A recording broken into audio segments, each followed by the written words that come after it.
YCP హయాంలో రాష్ట్ర ఆర్థిక వ్యవస్థ చిన్నాభిన్నమైందని మంత్రి కొలుసు పార్థసారథి అన్నారు. ఏలూరు జిల్లా ఉంగుటూరు నియోజకవర్గంలో ఆయన పర్యటించారు.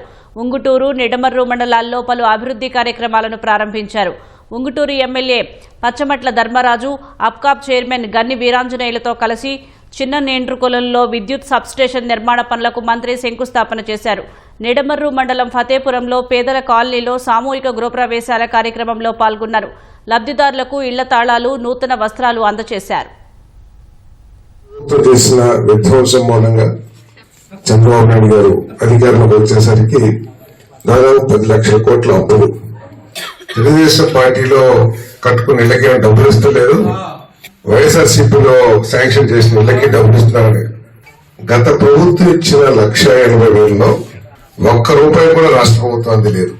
మొత్తం కేంద్ర ప్రభుత్వం నుంచి ఇచ్చిన నిధులతోనే గత ప్రభుత్వం ఈ హౌసింగ్ ప్రోగ్రామ్ ను ముందుకు తీసుకెళ్లింది. 2014 మీరు ఏదైతే అడుగుతున్నారో 14-19 ఇళ్లు పూర్తి చేసుకున్న తర్వాత ప్రభుత్వం ఇచ్చింది. అది చంద్రబాబు నాయుడు గారు కాదు, లేకపోతే ఈ జగన్మోహన్ రెడ్డి గారు.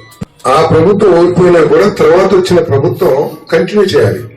కానీ జగన్మోహన్ రెడ్డి గారికి చిన్న చిన్న ఉద్యోగస్తులు, కూలీ చేసుకునే వాళ్ళు, బీసీలు, ఎస్సీలు వాళ్ళు కట్టుకుంటున్నారు, వాళ్ళకి అన్యాయం చేయకూడదని ఆయన ఆలోచన చేయలేదు.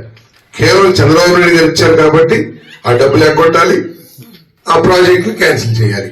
కానీ నష్టపోయింది, ఆయన తీసుకున్న నిర్ణయం మూలంగా నష్టపోయింది దాదాపు 7-8 లక్షల మంది బెనిఫిషియరీస్ నష్టపోయారు.